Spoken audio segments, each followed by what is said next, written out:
इथेच थांबूया ना ते शिवानी तिकीट मागते हायकमांडकडे. हायकमांडचा निर्णय आहे वरिष्ठांचा. तिकीट दिली तर लढू. हायकमांड जो निर्णय घेतील तो त्याला देतील त्याच्यासाठी काम करू. राहिलाय मुनगंटीवारांना कधी बळीचा बकरा केला काय असं आता वाटायला लागलंय. कारण माझी तिकीट मीच कापणार म्हणले. आता त्यांची तिकीट पक्षाने कापली नाही पण जनता त्यांची दिल्लीची जाणारी वाट मात्र अडवेल की काय किंवा कापेल येणारा काळ सांगेल. आता मी काय यावर अधिक बोलणार नाही. पण बिचाऱ्यांना अनिच्छेने त्यांची इच्छा नसताना जबरदस्तीनं त्यांच्या गळ्यात ही वरमाला घातली असं सगळं त्यांच्या चेहऱ्यावरून दिसते. ते म्हणालेत काल की मी चंद्रपूरचा लाकूड नव्या संसद भवनाला दिला आणि त्या दरवाजातून मला प्रवेश मिळेल. तर असं आहे की लाकूड चंद्रपूर जिल्ह्यातला आहे. तो लाकूड काही भारतीय जनता पक्षाच्या जंगलातला किंवा प्रांगणातला नाही आहे. त्यामुळं जिल्ह्यातील जनता त्या लाकडाच्या प्रवेशातून कोणाला निवडून देतील तर चंद्रपूरमध्ये निश्चितपणे ते काँग्रेसचा. कारण तो जिल्हा पूर्णतः काँग्रेसचा जिल्हा आहे. काँग्रेसच्या वातावरण आहे. आम्ही 3 आमदार आहोत. भारतीय जनता पक्षाचे केवळ 2च आमदार तिथे. विधान परिषदेचे 2 आमदार सुद्धा आमचेच आहेत. आम्ही त्यांना ताकद आमची काँग्रेस असल्यामुळे निवडून आलेले आहे. तर अशा स्थितीत मुनगंटीवारांचा दिल्लीचा दरवाजा हा नक्की म्हणजे ते म्हणतात त्याप्रमाणे की सुकर होईल की कठीण जाईल हे आम्ही आता आत बोलणार नाही पण पुढे बोलू. इच्छा सगळ्यांचीच असते म्हणूनच कदाचित धानोरकर ताई विरोध करत आहेत का? त्यांची पण इच्छा आहे म्हणून हे होत आहे का? म्हणजे जे टीका होत आहेत त्या त्यातून होत असतील का? नाही असं आहे की त्या काय बोलले ते पक्षाच्या म्हणजे प्लॅटफॉर्मवर त्यांनी बोलायला हवं होतं. तिकीट मागण्याचा अधिकार त्यांना पण आहे. मी काही नाकारू शकत नाही. पण तिकीट कोणी मागतं म्हणून त्याला विरोध करण्याचं काही कारण नाही. तो होऊ नये अशी सगळ्यांची इच्छा असते आणि मला वाटतं की लवकर निर्णय अपेक्षित आहे. आणि ही सभा झाली की शिवाजी पार्कमधली सभा झाली की मला वाटतं आमचीही यादी 18 पासून महाराष्ट्रातली जवळपास येईल.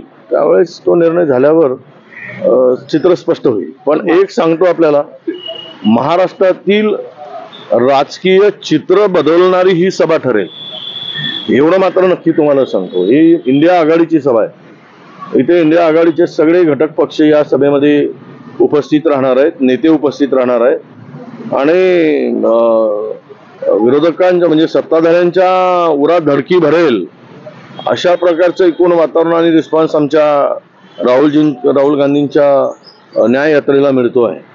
तर त्यामुळे मला विश्वास आहे की एकूण काय सर्वे बिर्वे जे येत आहेत इथे या त्रिकुटांनी जे काही राज्य खड्ड्यात घालण्याचं पाप केलेलं आहे आणि ज्या भ्रष्टाचाराने पूर्णतः महाराष्ट्र धुवून साफ केलेला आहे. 1 करोड रुपये आता वर्षात त्यांनी सांगितलं 1 करोड रुपयाचे मुंबई महानगरपालिके 1 लाख करोड 1 लाख करोड मुंबई महानगरपालिकेचे साफ केलेत. गेले कुठे?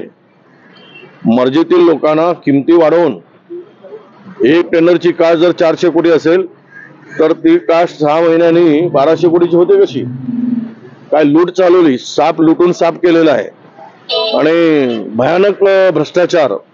महाराष्ट्राच्या इतिहासामध्ये एवढा मोठा भ्रष्टाचार आणि लूट कधी झाली नाही. इतका भ्रष्टाचार आणि लूट महाराष्ट्राची या लोकांनी या 2 वर्षात केलेली आहे. प्रचंड. एक टेंडर जर पाहिलात तुम्ही त्याची शिरफाळ करू आम्ही सभेतून. ते दाखवू सांगू आम्ही की काय चाललंय महाराष्ट्रामध्ये विकासाच्या नावावर. जरा तुम्हालाही विनंती आहे की महाराष्ट्र खड्ड्यात घालताना आपणही शांत राहू नका. आम्ही नाही राहणार, तुम्ही राहू नका अशी आमची तुम्हाला विनंती आहे. पण उद्ध्वस्त करतायत हे सगळे. नाही पार पडलेलं हे बघा त्यांनी कितीही प्रयत्न केले आणि ज्यांना पुढून पक्षात मध्ये प्रवेश करायचा प्रयत्न केला तरी त्यांची स्थिती सुधरेल असं काही त्यांनी समजण्याचं कारण नाही. एक नेता जातो पण जनतेच्या डोक्यात तो राग आहे तो कसा काढणार? जनतेच्या मनामध्ये भारतीय जनता पक्षाची जी प्रतिमा आहे डागाळली ती कशी साफ करणार? यासाठी कुठला साबण वापरणार आहात? अशी लोक डागाळलेली घेऊन जाल तर अधिक डाग तुमचे मजबूत होतील आणि ते कुठल्याही साबणानं तुम्हाला धुता येणार नाही. जनता तुम्हाला धुवून दोरीवर वाळवायला घालेल हे मात्र लक्षात ठेवा. महायुती जागा वाटपाची अद्याप घोषणा झालेली नाही. असं असतानाही भाजप 20 जागा डिक्लेअर करून मोकळी झाली. त्या दोन्ही पक्षांना डावललं असं वाटतं. हे काय आता ते अरेरावीच होणार आहे. ह्यांचं आहे काय महत्व? हे संपलंय. यांचं महत्व संपलंय. वापरा आणि फेकून द्या. हे यांचा वापर झालाय. आता फेकण्याची तयारी सुरू आहे. हे कुठे जाऊन पडतील पुढच्या लोकसभेनंतर म्हणजे याचा अंदाज तुम्ही घेतला पाहिजे. कुठल्या खाडीत पडतील, कुठल्या नाल्यात पडतील, कुठल्या नदीत दिसतील आणि कुठल्या ठिकाणी तरंगताना दिसतील यांचे राजकीय ध्येय हे तुम्हाला कळेल. पण यांचं हे दोघांचाही शेवटचा राजकीय अधपतनाची सुरुवात यांनी स्वतःहून करून घेतली आहे आणि ते होणार हे कुठेही दिसणार नाही. सर एक शेवटचा प्रश्न. अमित शहांनी आता मुलाखत दिलेली आहे ANI ला आणि त्याच्यामध्ये ते असं म्हणाले की CA जे आहे त्याच्या विरोधात जाणीवपूर्वक राहुल गांधी असतील, ममता बॅनर्जी असतील, अरविंद केजरीवाल असतील हे भूमिका घेताना दिसतात कारण त्यांना विषय डायव्हर्ट करायचा आहे. कसल्या बाजून जे बँका लुटल्यात ना आपल्या लोकांना इलेक्ट्रॉनिक बॉन्डच्या माध्यमातून तर त्यातून त्यांचं लक्ष विचलित करायसाठी CA आणलेला आहे आणि मुद्दाम त्याच्यावर फोकस करत आहेत. काय बोलले राहुल गांधी हे सगळ्या देशांनी पाहिलं आहे. पण हे मुद्दाम त्याच्याकडेच फोकस करायचं सत्ताधाऱ्यांचा काम आहे, डाव आहे. कारण हे जे काही लूट झाली बॉन्डच्या माध्यमातून, इलेक्ट्रॉनिक बॉन्डच्या माध्यमातून ती ती झाकण्यासाठी हा प्रयत्न सुरू आहे. ऐतिहासिक अशी ही सगळी सभा होणार आहे तर काय वेगळंपण या सभेचं तुम्हाला सांगता येईल? असं आहे की मणिपूरपासून मुंबईपर्यंत जवळपास 6,700 किलोमीटर ही रॅली जी आहे ती प्रवास करून मुंबईमध्ये 16 तारखेला येईल. 16 तारखेला आपल्याला सुद्धा माहिती आहे की जी आहे ती भारत जोडो न्याय यात्रेचा जो समारोप आहे तो भारतरत्न डॉक्टर बाबासाहेब आंबेडकर यांच्या चैत्यभूमीवर आम्ही करणार आहोत बाबासाहेबांना अभिवादन करून. आणि त्याच्यानंतर दुसऱ्या दिवशी म्हणजे 17 तारखेला 5:30 वाजता संध्याकाळी छत्रपती शिवाजी मैदानामध्ये म्हणजे इथे शिवतीर्थावरती जे आहे ते 5:30 वाजता मोठी जाहीर सभा होणार आहे. आणि जसं तुम्ही अपेक्षित करताना आम्ही पण प्रयत्न करतोय की एक ऐतिहासिक सभा व्हावी कारण 20 वर्षानंतर या ठिकाणी जी आहे ती सभा या मोठ्या ग्राउंडवरती आणि मैदानामध्ये आम्ही करत आहोत. सगळ्यात महत्त्वाची गोष्ट म्हणजे की खूप साऱ्या गोष्टी याच्यामध्ये नवीन तुम्हाला बघायला मिळतील. हळूहळू तुम्हाला आम्ही या संदर्भामध्ये सांगू. परंतु आज या ठिकाणी आम्ही पाहणी करून आमचं स्टेज कुठे लागणार आहे त्या ठिकाणी कशा तऱ्हेने व्यवस्थापन केलं पाहिजे या संदर्भात आमची बैठक होती आणि ती सकाळी आता आमची संपलेली आणि आज संध्याकाळपासून मला वाटतं स्टेजचं आणि बाकी ठिकाणचं काम आता सुरू होईल. ते त्याचबरोबर ठाण्यातून ही यात्रा कशा पद्धतीने येणार आहे? चैत्यभूमीवर काही वेगळी व्यवस्था करण्यात येणार आहे का? नाही, भारतरत्न डॉक्टर बाबासाहेब आंबेडकर यांना पहिलं अभिवादन करून त्या ठिकाणी जे आहे ते आम्ही त्या डेकवरती आमचा प्रयत्न आहे की एक चांगला कार्यक्रम त्या ठिकाणी आयोजित करावा आणि त्या संदर्भामध्ये आमची बोलणी सुरू आहेत. आज तो सुद्धा आमचा कार्यक्रम फायनल होईल आणि त्या संदर्भात सुद्धा आम्ही तुम्हाला सांगू. परंतु छत्रपती शिवाजी महाराजांना मानाचा मुजरा करून आणि त्यांच्याकडून प्रेरणा घेऊन की स्वातंत्र्य आणि स्वराज्य काय असतील ह्या विचार घेऊन परिभाषा घेऊन आम्ही येणाऱ्या काळामध्ये काम करण्यासाठी यावेळेला आपल्या सगळ्यांना माहिती आहे की काही लोक म्हणत असतील जरी 400 पार आम्ही जाणार आहोत परंतु परिस्थिती जर बघितली तर आत्ताच तुम्ही जर थोड्या वेळापूर्वी जर बघितलं असतं तर काही विद्यार्थी आम्हाला भेटले जे या ठिकाणी क्रिकेट खेळायला येतात आणि त्यांनी आम्हाला सांगितलं की मोठ्या प्रमाणामध्ये भाजपच्या माध्यमातून कसा भ्रष्टाचार चालू आहे.